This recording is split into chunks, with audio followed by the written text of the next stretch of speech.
Hello, this is CT Woods Art again, and I'm coming to you today to make a somewhat short video of a tour of my studio where all the magic happens. Now, just a few things if you're looking to do a studio, a space where you actually use to create your art. I just want to give you a few tips just to make sure that you're on a good path to having a space that complements you as an artist. So, just without further ado, let me go right into basically the things that I think is good for a artist to have in their studio. Some things you may need to tweak to your liking, but this studio, it fits me. It basically tells somewhat of my story as an artist, and I like it. I've made it very comfortable. So just to share a few things with you as I go over, you can take notes, and you can reference back as much as you need to make your space inviting for you as an artist. So just to get started, this you don't have to get a huge easel for your studio, but I recommend a good quality wooden easel, H frame, where you're able to make the micro adjustments to raise the easel up and down. And the reason why I say a H frame is because basically when it grabs the canvas, you have the frame in the back that actually holds the canvas from wobbling.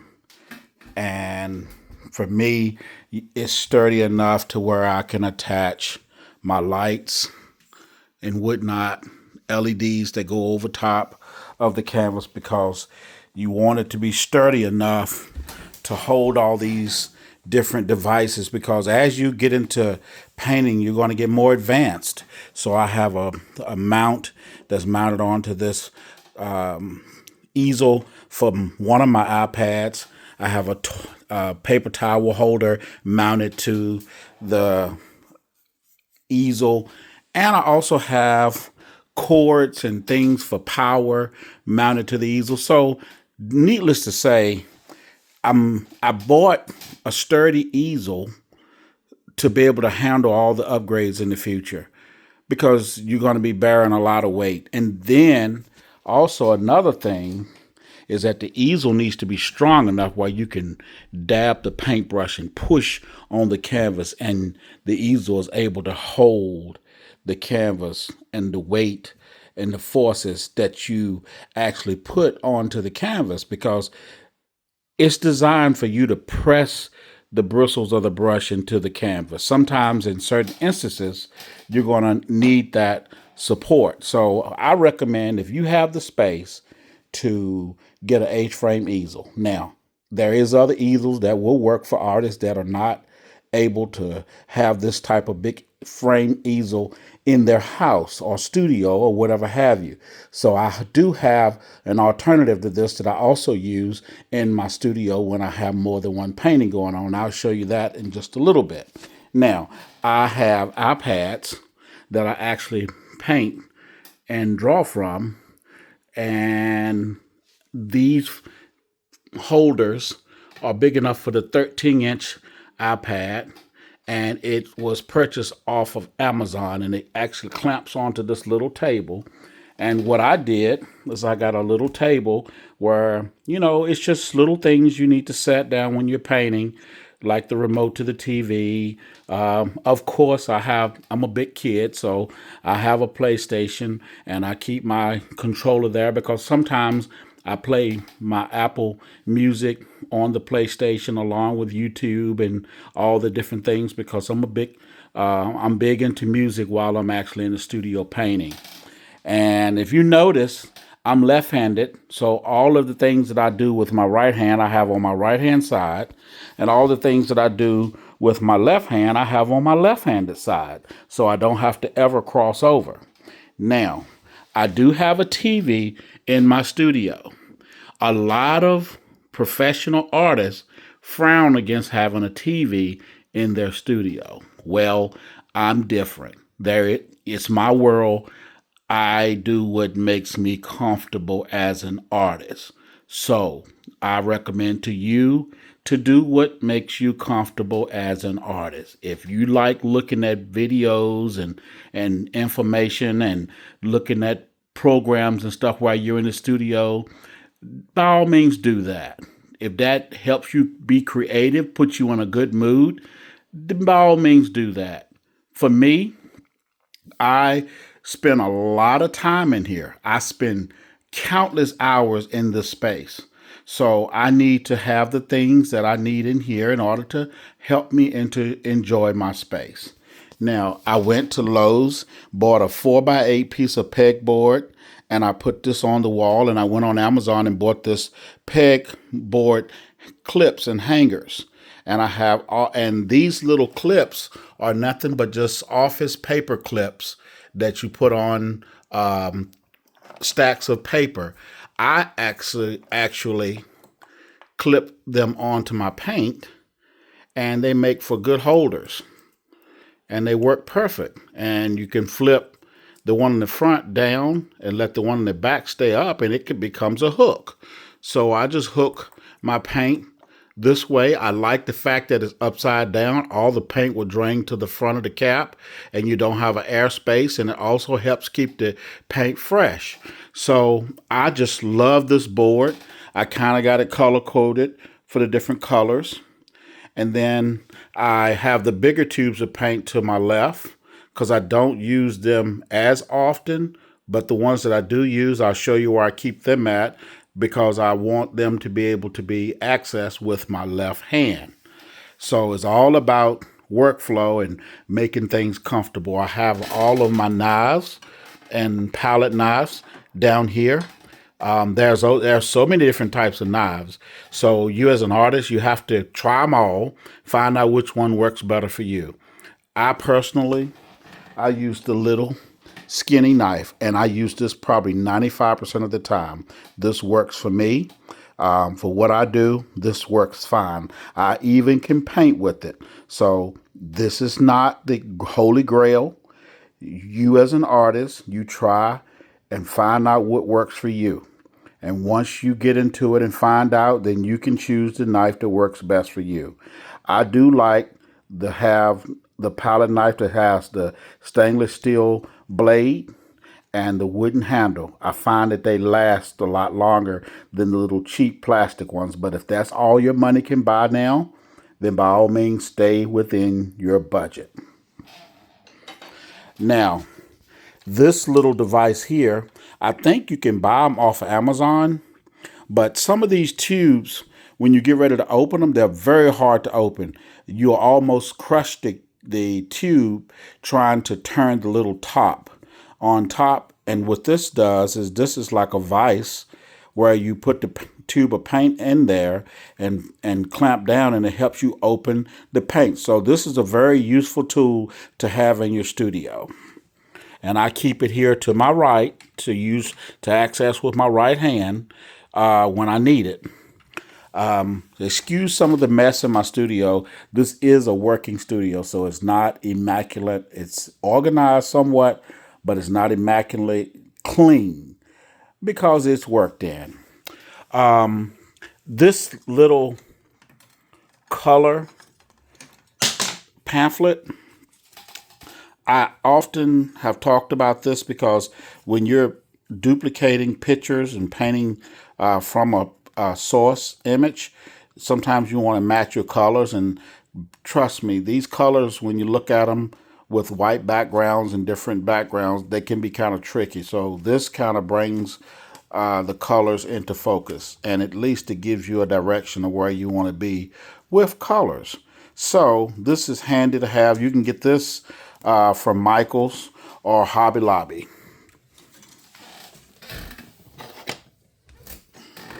And always have a magnifying glass. And this has a case on it, and it unzips, but There is times when you will be painting something so small that you need a magnifying glass, and I also have a surgical magnifying glass that's illuminated that I also can clamp on this heavy duty easel too, which again solidifies the fact that I think that you need to buy a heavy duty easel, because you hook all these things to it and that stuff becomes heavy, and you want that large base to be able to hold up the canvas, the work that you do on it, and all the devices. So a magnifying glass is really a good thing to have. You see all these glass palettes? I use glass instead of wood or any other thing, because when I'm done with the painting, I can take a razor blade and just scrape that stuff off very easy. And then, as I was saying, this pegboard holds all my paint. I have hundreds of paint, tubes of paint. And even in later videos, I'll get into it, I even also make my own colors. And I've also bought tubes to where I can tube my own paint. So I can put paint in these tubes and make my own colors, which I do that a lot for portrait painting, because there are certain colors that I use that I don't want to waste time, because one of my pet peeves as an artist, and once you get into it, is color mixing. You can spend hours sitting there at your desk mixing colors only for them to dry up in a matter of days. So to cut that work down, I mix all my colors so that I can just squirt them out of a tube and have them readily available, because most of the portraits that I paint, they use a lot of the same different colors that I mix. So to cut down on workflow, I have my colors pre-mixed and put in these tubes. I'll show you where I keep them at in one of my drawers. Now, just on the fluffier side, I love candles. Burning candles, seeing the fire and smelling the different scents. It helps keep my creative juices flowing. So I love burning candles. So I have a lot of candles. This is just one of my sections where I keep my candles.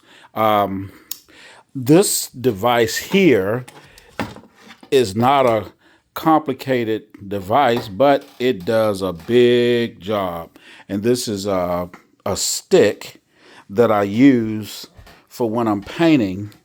I'll put it here and lean it on the canvas and use it to put my hand on, to steady my hand when I'm painting. When you're painting an intricate piece, sometimes the details is so precise that you don't need to have your hand shaking or moving at all. So I use this stick to prop at the top of the canvas and then rest my wrist onto that with the paintbrush. And then that's how I paint in the center of the canvas without putting my arm in the paint that I've already put onto the canvas. So having this is definitely a tool that you need to have. Now they sell a stick designed for that on Amazon. Of course, if you want to spend the money, you can buy one. But to be honest with you, any kind of broomstick or any kind of post that you can get from Lowe's, or you may even have a closet rod hanger post around the house. You can just cut a section off about 4 feet tall, and I put a little hook in the top of it where I can hang it if I need to, and this works just fine for me. I do like the fact that it has a shine to it and a varnish, so it just never allows me to get paint embedded in the wood and make it gooey and messy. So this does help with keeping it clean, which I'm a big stickler for paint all over everything. So I try to keep my studio paint free at least. So that's a big deal. So make sure you have a stick of that sort in your studio when you start painting. Of course, you see my PlayStation. When I want to paint for so long and I want to get a break, I will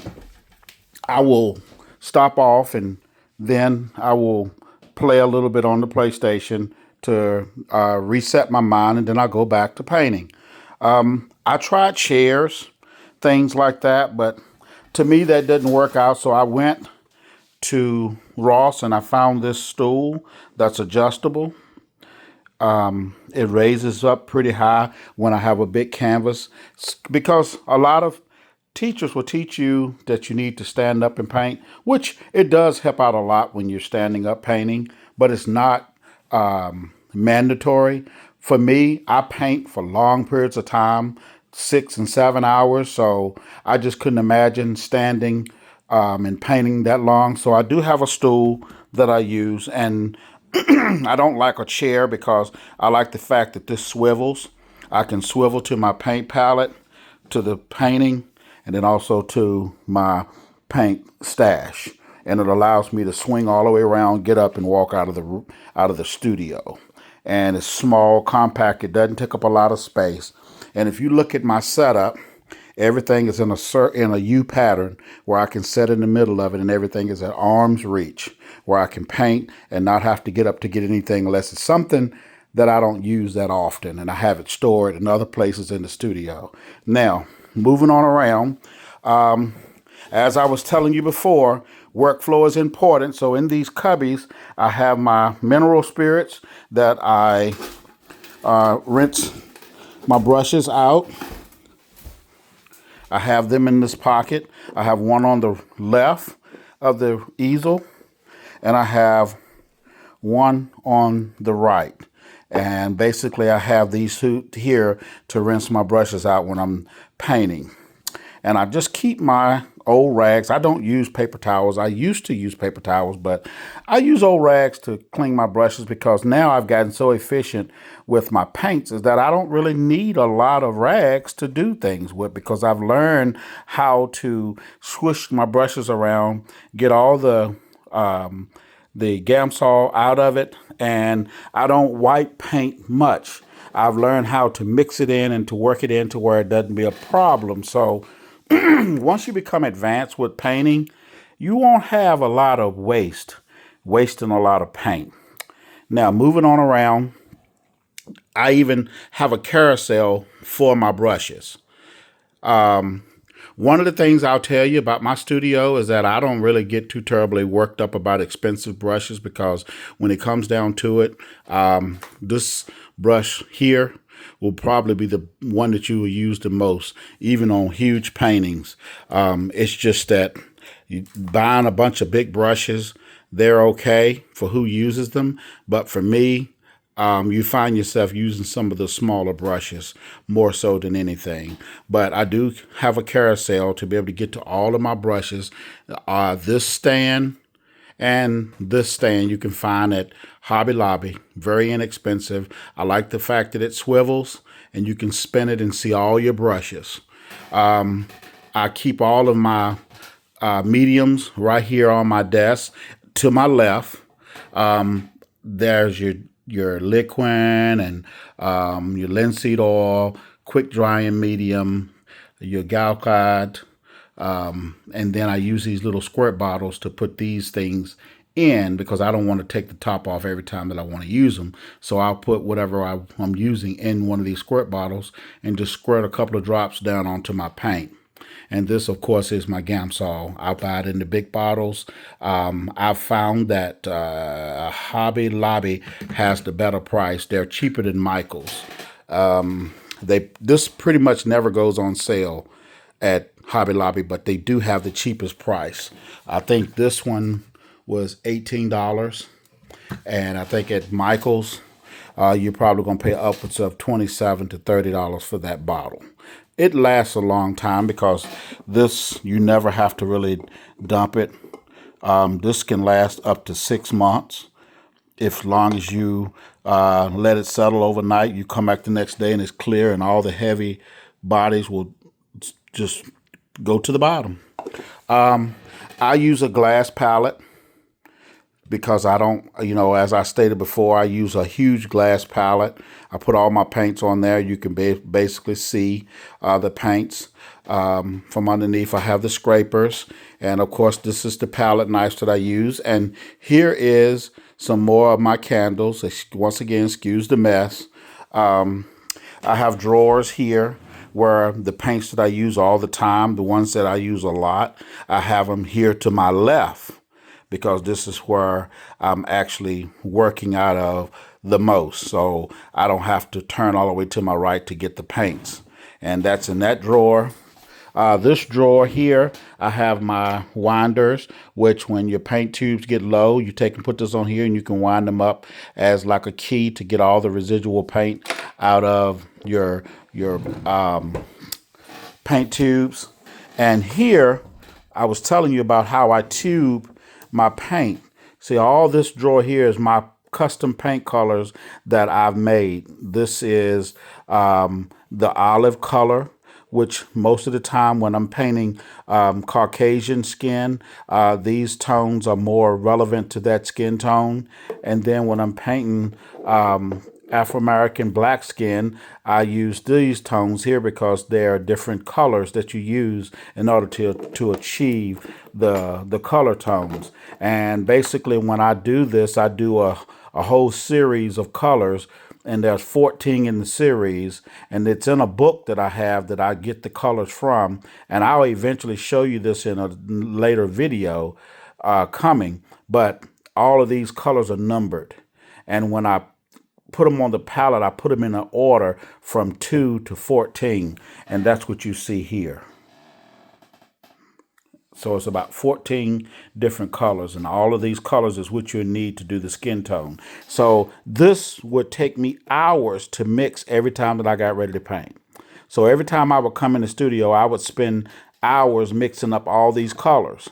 So to cut down on time with mixing paint, I did this, and this has been a major game changer. If you really want to know more about this setup, comment down in the comment section, and I will inbox you, or let me know and I will go into great detail of how I do this. And that may be a separate video that I may need to make. So just let me know in the comments if you're interested in knowing more about this setup, pre-mixing your colors. And I know that they sell a lot of different colors, but there's things to the advanced artists that they don't sell that we use when we're doing certain colors, because you just cannot buy the perfect skin tone color from the store to squirt out of a tube and to start painting with it and to be the exact color you need. You know, because I can tell you off the back what colors you need to make the skin tones, but they're not mixed. And when you have to spend time mixing them, it takes so long to do that. And that could be time that you could be using to paint, and you're sitting here mixing paint. So, and it may not even be a big deal to you as an artist. But for me, that's been a big pet peeve. It's almost like a deterrent, because when you're working a 9 to 5 and you come in and want to paint, the last thing you want to do is waste time. You only have a few hours in the evening to paint, and then you're going to do whatever else you got to do, and you're going to bed. I don't want to spend those 2 hours mixing paint. Then I come back the next day and it's dry, and I have to take a razor blade, scrape it off and throw it away and do that again. So really what ends up happening is you don't get anything done. And this has been a big problem for me, and this is how I rectified that situation. So if you're interested in my setup on this and want me to go into more detail, just comment in the comment section and I will do another video for that. Now, moving along, because I want to try to make this video as short as possible. Right now we're running up on 23 minutes. I keep all of my canvases here, excuse the mess, but these are all of my canvases. I do gesso my canvases before I paint on them. I normally do about 3 coats, and I used to didn't do that, but now I do that because I found that it does receive the paint better, and it's not so hard on your brushes. The tooth on that canvas will burn your brushes up really quick. And this right here is my gesso bowl that I use to put the water in, and then I use this brush to spread on my gesso. And of course, I have the vinyl cutting machine that I make vinyl stickers and all that stuff. This is my machine that I use for that. And I built my studio with these bookcases, but I've also put screws there to be able to hang up all of my art, because when you're painting, from time to time, you're going to be alternating between paintings, and you want to be able to hang the paintings up so they can dry. Now, I have my books that I use for my art studies here, and I keep my miscellaneous things in this little compartment here. Um, Little small traveling paints, things of that nature, thumbtacks, and this right here is modeling paste, and then some glitter and all that stuff. These are things that I don't use that often, but when you need them, you need them. So this is where I keep some of that stuff. Of course, I have a 27-inch iMac computer. I use this. This is my daily driver. I use this computer every day. It is worth its weight in gold. And I do need to. I do want the newest, latest, and greatest. But this computer has so much going on with it that I've gotten so used to it, and it does everything that I want. And you know how you get kind of attached to things. It's hard to do something else. So right now it's working. So then I do my own printing of my artwork. This here is the Canon Pro 1000, and this is the one that does up to a 17-inch print, and it can print canvas and all of that different stuff. And it does pigment ink. So this is archivable. And then I also have my laptop when I need to be mobile.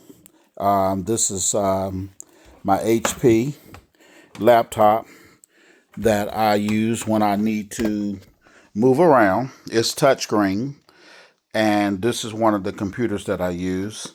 And then I have a regular office printer. And then remember, I was telling you about the easel. Now this is another easel. This will hold up to, I think, a 50 or 60-inch canvas. This is what I recommend if you don't have the space.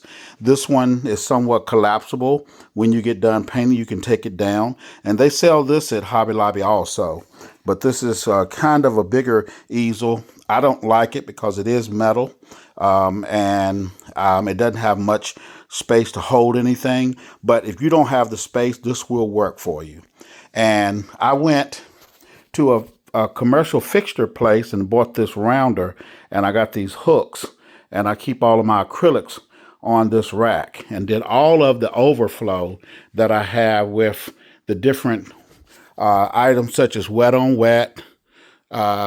Then I have my gesso when I gesso my canvases, some old canisters for my huge printer, my Canon Pro 4000, which I'm going to show you in a little bit. These are some of the old canisters which I'm going to keep because the ink in these printers are very expensive. So I found on YouTube where you can add ink to these and change the computer chips on them and reuse them, and it's much, much cheaper than buying the aftermarket or the Canon cartridges. But anyway, this is my Canon Pro 4000, and this is basically able to print up to a 44-inch wide print, and it can print canvases. It can also print banners and all of that such. So I'll do more videos on that at a later date. And I also have these lights that I can use and move around the studio because lighting is a big deal. In the daytime, these windows bring in a lot of natural light, along with all the LEDs that I have in here that kind of illuminates my studio. So just wanted you guys to see my workflow. This is a big space, but I have a lot of stuff in here. So it is a little tight, but it works for me. And it's cozy. I've put in the extra lighting and whatnot. It just works for me. And I thank you all for taking your time to look at my video of my studio tour. And there's so many other details that I can go over. But at this time, I'm going to cut off right there because I don't want the videos to be too long. Now, just another disclaimer that this is my studio, and the way that I have things set up is not the holy grail of how you're supposed to have your studio set up. This is just what makes my workflow easy. There's going to be some people that's going to say, well, I don't do this and I don't do that. And I understand that, and that's perfectly okay. But that's what I do to make my workflow work easier for me, because I do create a lot of paintings. Now, there may be something you saw in this video that can help you be better at what you're trying to do as far as being an artist. If it is, just comment down in the comment section and ask a question, and I'll be sure to try to get back to you as quick as I can.